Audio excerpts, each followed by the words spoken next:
Good morning. Ngasigi video ang wing minarase ngasigi video ko hiding ngasigi card ki message adagi timing afaba aduga amana akoina season agadaba color haragati ko setkadaba color haragati angobo machu ko ning doka boy benina ado hambada akoigi 3 cards of thokterake lokthokterake ko na hangi to ko dum cha manana 1 2 3 ko 1 2 3 dagi ama choose to biro somna sida lere ko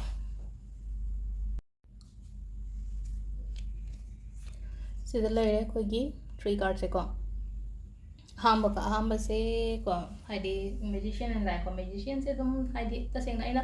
taugi haina khan ba lere gadi ko ngam dingam gani ko aduga amana hai tare ko hodi tauba plus manifestation gumba taubi ba hai tare ko ngasigi oina haira agadi ko manifestation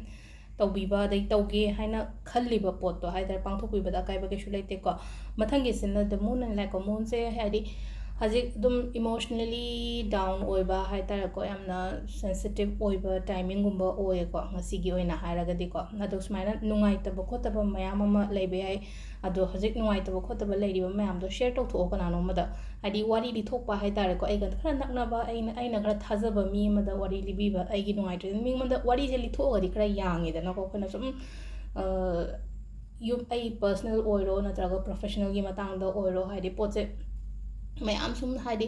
khanjala ithanda sum matha sa du mi ngonda kitang li thoga di khara yang ne na da le hadi share to bi ba hai tare ko sida hai tare ko nungai taba khotaba lei ngan se ko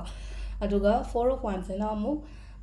positive card la ko positive card la pan haraga de ko hadi sum ngasi kenoma pot mak ta leige haraga su leiba ngamba gumba pusalapa ngamba gumba adaina oina oi ko aduga amana hadi mi punba khotpa gathering gumba su kai gumba su dumaina khatang indicate ta oi ko adu sida leire ko gi card ki message ina aduga timing afaba se euki mari ga ayuki ni ko sija ayuki pung mari ga minute ni phum nga dagi na taru ka minute ko humdoi phawng leire dagi nipan ga minute ani dagi na mapan ga minute ni phum ma thoi phawng leire ko 12 ga minute yankai mapan dagi na sidi khatang sangi ko 12 ga minute yankai mapan dai na nungdangi pung 3 ka minute tara taru phawng leire ko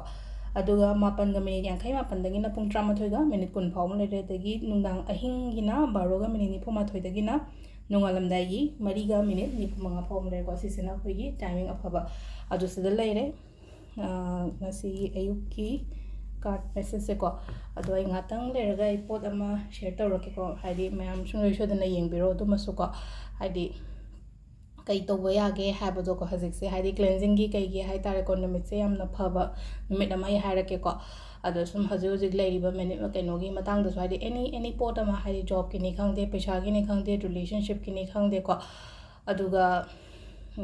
haidi sum peace porak na ba khona ba haidi mung manung do oro lebak to oro ko adu baina haidi karma manifestation to ya ga dage kamai to ga dage habado adu ngatang leraga I share to roke talak kumba kai gumba yenga ga adu masu sung shoidna su try to biyo ko ma'am silere ngasi video se thank you